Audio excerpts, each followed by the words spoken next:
Ya, seperti mana yang diceritakan tadi, hukum dalam Jawatankuasa Muzakarah Kebangsaan telah pun meletakkan untuk pengambilan vaksin COVID-19 sebagai harus, dan ini telah pun diputuskan oleh Jawatankuasa Muzakarah Kebangsaan bagi Hal Ehwal Islam dalam kes COVID ini. Dan untuk kita bercerita lebih lanjut, Syu, kita terus saja bersama dengan Sahibus Samaha Tuan Haji Jamali Muhammad Adnan, Timbalan Mufti Wilayah Persekutuan. Assalamualaikum, selamat pagi Tuan Haji.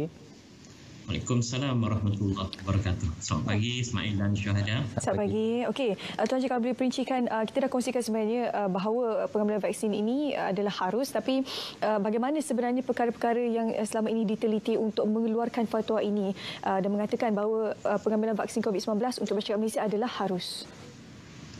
Baik, pertama sekali kalau kita lihat Muzakarah Kebangsaan Hal Ehwal Islam berkaitan COVID-19 ini telah pun membuat keputusan bahawa penggunaan vaksin adalah harus dan wajib kepada bagi mereka yang ditetapkan oleh pihak kerajaan.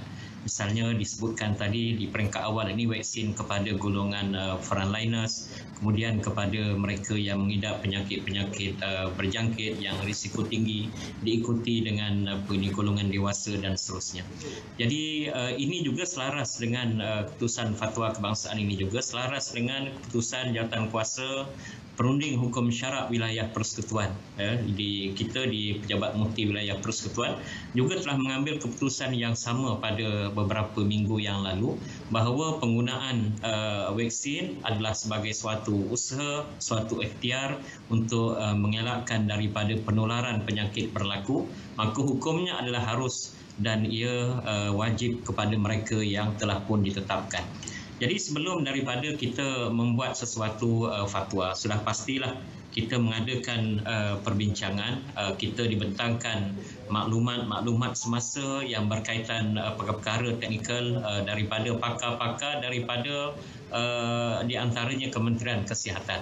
Mereka membentangkan kepada kita situasi semasa COVID-19, bagaimana jangkitan boleh berlaku, kemudian bagaimana statistik kematian, kes-kes baru dan seumpamanya, dan bagaimana cara-cara bagi mengelakkan daripada dia berjangkit dan seterusnya.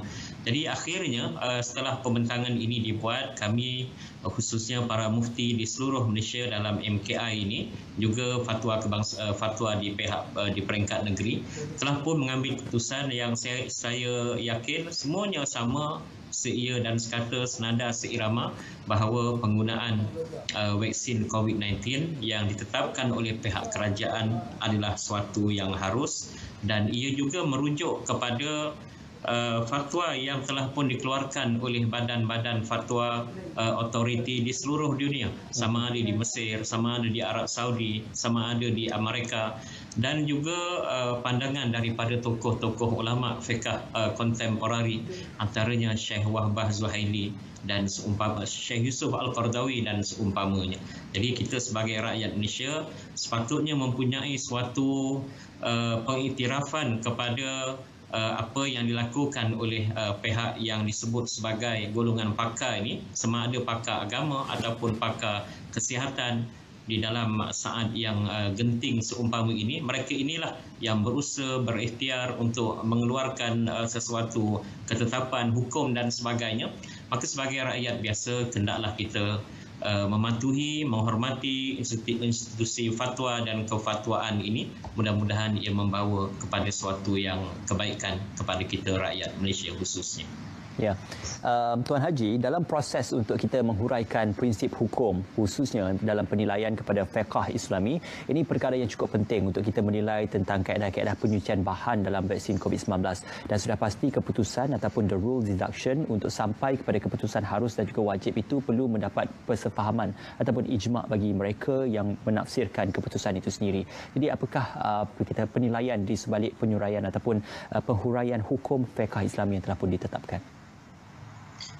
Baik, perkara yang pertama dalam sebagai asas pertimbangan sesuatu hukum dikeluarkan oleh pihak fatwa. Pertama, kita melihat kepada maqasid yang sangat diberikan penekanan dalam Islam, iaitu prinsip penjagaan nyawa, hifzun nafs. Kita disyariatkan untuk menjaga dan memelihara nyawa dengan usaha, dengan makan, minum, memberikan hukuman kepada perbuatan yang menyebabkan nyawa berada dalam kebinasaan. Jadi apabila dilihat senario masa kini di mana penularan virus COVID-19 ini berlaku begitu pantas sehingga mengakibatkan kematian yang cukup banyak. Malah penggunaan vaksin ini juga adalah satu keperluan, suatu yang wajib bagi melindungi diri dan nyawa daripada perkara berkenaan. Yang keduanya, kalau kita lihat, kita juga merujuk kepada apa yang disebut sebagai kaedah fiqh yang berkaitan dengan prinsip pencegahan penyakit. Pertama sekali, prinsip la darara wala dirar, yang bermaksud tidak boleh mendatangkan kemudaratan serta tidak boleh membalas dengan kemudaratan.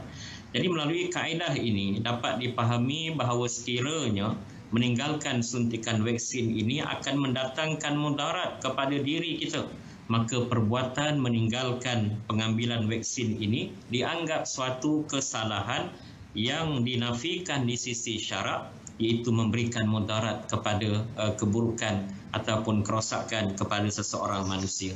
Yang keduanya, prinsip yang disebut sebagai ad-darar yuzal. Kemudaratan hendaklah disingkirkan, hendaklah dibuang. Sesuatu kemudaratan itu dihilangkan ataupun disingkirkan melalui pelbagai cara, antaranya dengan mengambil langkah berjaga-jaga, precaution terhadap sesuatu bahaya yang bakal menimpa.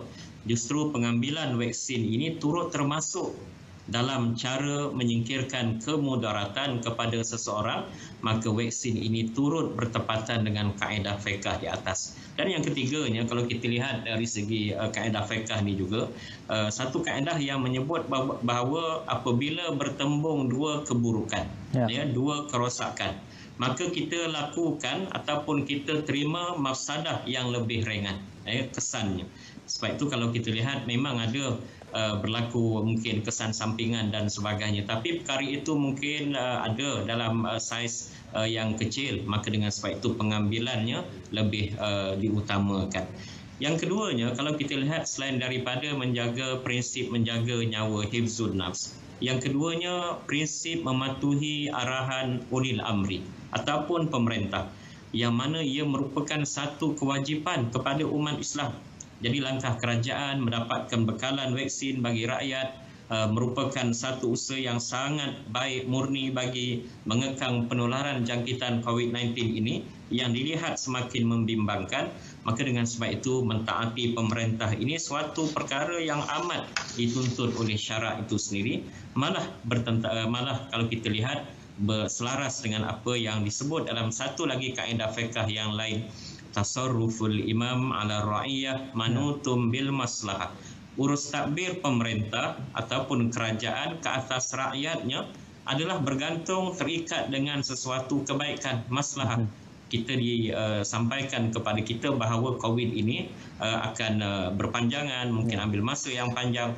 Maka dengan pengambilan vaksin ini akan dapat meningkatkan daya tahan dalaman badan kita, sistem imunisasi dan sebagainya, yang akan dapat mengelakkan daripada penularan jangkitan COVID-19 ini berpanjangan. InsyaAllah.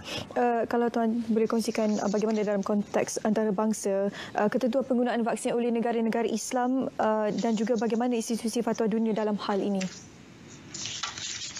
Baik, kalau kita lihat bahawa selain daripada keputusan kita di peringkat MKI dan juga di peringkat jawatankuasa fatwa negeri-negeri, ada orang mempertikaikan ini dia kata agenda Dajjal, ini teori konspirasi dan sebagainya. Tapi kalau kita lihat di seluruh dunia umat Islam, seluruh badan otoriti di negara berkenaan telah mengambil pandangan yang serupa. Misalnya di Universiti Al-Azhar Mesir, kalau kita lihat mereka memberikan pandangan Dr. Ahmad Thayyib yang selaku Syekhul Azhar, antaranya menyatakan bahawa pendapat dan fatwa oleh institusi fiqh moden telah mengemukakan pandangan berkenaan dengan keharusan memanfaatkan sebarang bentuk yang terkait dengan sel manusia jika sekiranya penggunaan vaksin ini boleh menghilangkan wabak corona COVID-19 ini, atau menjadi ubatan dengan apa yang telah dilakukan oleh pakar-pakar perubatan dalam kajian mereka, maka di sana hukumnya adalah suatu yang harus. Yang keduanya, kalau kita lihat Majlis Fatwa Kerajaan Emirat Arab Bersatu UAE, kami memberi fatwa kepada umat Islam akan keharusan penggunaan vaksin COVID-19 dan kami menyeru mereka bekerjasama dengan kerajaan dalam menjayakan pelaksanaan suntikan vaksin dan menghormati segala langkah memelihara dan menjaga khususnya berkaitan kesihatan berkenaan.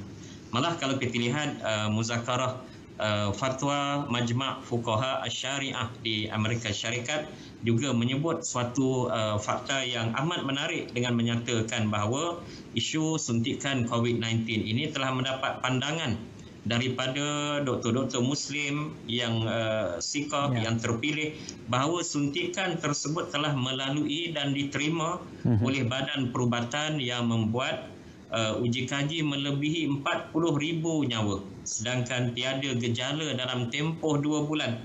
Ini lebih daripada memadai bilangan untuk ujian berdasarkan kajian yang terdahulu. Justru pengambilan vaksin ini adalah suatu yang harus, manakala kepada mereka yang terlibat secara langsung, hukumnya adalah wajib berdasarkan prinsip pemeliharaan maslahat umum. Dan kalau kita lihat beberapa ulama terkenal, di antaranya apa yang disebutkan sebagai Syekh Muhammad Az-Zuhaili daripada Majma' Fuqaha Asy-Syariah di Amerika Syarikat, mengulas isu ini, menyebutkan bahawa dakwaan terdapatnya sel babi dalam vaksin dan juga dakwaan vaksin mengandungi sel janin yang gugur. Beliau berkata vaksin Pfizer dan Moderna yang mana keduanya ini terdapat di pasaran dalam masa terdekat ini sama sekali tidak menggunakan unsur-unsur ini dan tidak terdapat pada keduanya sesuatu yang mendatangkan syak akan kehalalan keduanya daripada sudut ini. Jadi sebab itu fatwa kebangsaan dan negeri-negeri juga sebelum daripada mengeluarkan hukum harus dan wajib tersebut, mereka melihat dari segi kandungan sesuatu vaksin berkenaan, dan kita dah pastikan berdasarkan maklumat daripada Kementerian Sains dan Kementerian Sains Musti dan juga KKM bahawa kandungannya bebas daripada sumber haiwan. Jadi umat Islam tidak ada masalah untuk mereka mengambil vaksin berkenaan. Ya, Tuan Haji, ada juga beberapa golongan yang berbeza pandangan tentang isu pemberian vaksin ini. Malah yang ada tidak bersetuju dengan pemberian vaksin ini menggunakan rasional bahawa saja keadaan yang kita alami sekarang ini bukanlah darurat kesihatan, maka tiada keperluan untuk memberikan vaksin. Maka dalam kita memperbetulkan dan juga memperjelaskan tentang suatu corak pemikiran seperti ini, apakah antara hujah-hujah yang boleh digambarkan atau hujah-hujah yang boleh ditegakkan supaya kita memberikan gambaran menyeluruh tentang keperluan buat ketika ini, Tuan Haji?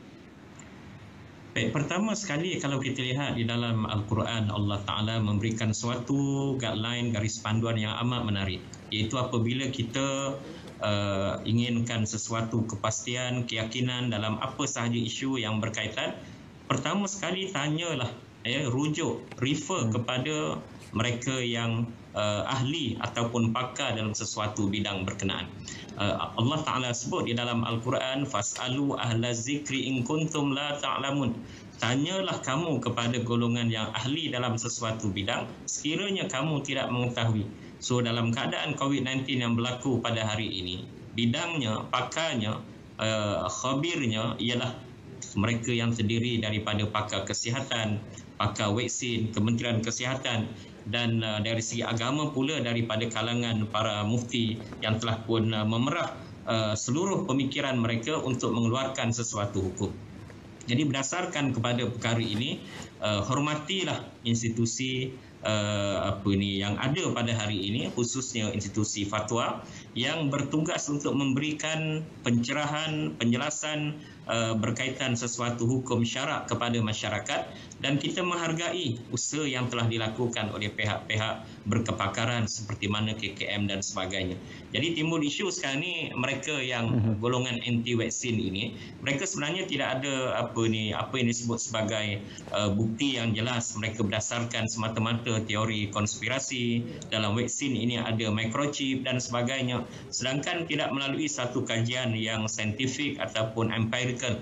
Maka dengan sebab itu kita ingin menyeru kepada umat Islam, terimalah pandangan golongan yang berautoriti ini dan dalam masa yang sama kalangan para mufti, dan bukannya mufti maya yang ada di dalam media-media sosial dan sebagainya memberikan pandangan hujah berlawanan tanpa memberikan apa-apa solusi yang berkaitan. Satu. Yang keduanya, menjadi suatu kewajipan kepada kita umat Islam, ya, apabila ditimpa sesuatu musibah ujian daripada Allah, pertama sekali kita redha, ya, dengan apa yang berlaku daripada Allah Ta'ala. Ini akidah kita. Yang keduanya, Allah Ta'ala juga meminta supaya kita berusaha dan kita berikhtiar, ya, untuk mengelakkan daripada penyakit ini berpanjangan. Pertama sekali, sudah pastilah Allah Ta'ala minta supaya kita berdoa. Antaranya kita diminta setiap hari kalau dapat berdoa, Allahumma inna na'udzubika minal barasi wal junun wal juzam wa min sayyi'il asqam. Bismillahilladzi la yadurru ma'asmihi syai'un fil ardi wala fis sama' wa huwa samiul alim. Pertama, berdoa kepada Allah Ta'ala mudah-mudahan terelak daripada jangkitan ini pada diri kita, keluarga kita, masyarakat dan sebagainya. Kemudian yang keduanya, dengan kita mencegah sesuatu penyakit berkenaan. Jadi Islam menitik beratkan soal pencegahan penyakit sebelum ia menimpa. Kita dah tahu berlaku di tempat-tempat lain, negara lain, malah di negara kita dengan jangkitan yang cukup tinggi, semakin merebak dan sebagainya. Maka bagaimana kita nak mencegah sesuatu penularan penyakit itu berlaku? Antaranya melalui penggunaan vaksin berkenaan. Dan yang terakhirnya, setelah berusaha, setelah mencegah, maka di sana kita hendaklah merawat apabila ditimpa dengan penyakit berkenaan. Maka COVID-19 ini dan kemudiannya ada vaksin, ini sebahagian daripada rawatan kepada golongan yang berisiko ataupun kita untuk mengelakkan daripada jangkitan ini berlaku. Dan akhirnya setelah berusaha dan berikhtiar, maka kita bertawakal kepada Allah Subhanahu Wa Taala. Fa iza azamta fatawakkal 'ala Allah. Innallaha yuhibbul mutawakkilin. Apabila kemudian kamu telah membulatkan tekad, maka hendaklah kamu bertawakal kepada Allah Ta'ala. Sesungguhnya Allah Ta'ala itu amat mengasihi orang-orang yang bertawakal kepada Allah Subhanahu Wa Ta'ala. InsyaAllah. Dengan ikhtiar, doa dan juga tawakal, insyaAllah kita sama-sama mendepani dan juga berdoa supaya negara kita bebas daripada pandemik COVID-19.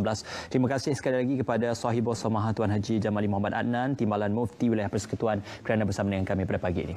Okey.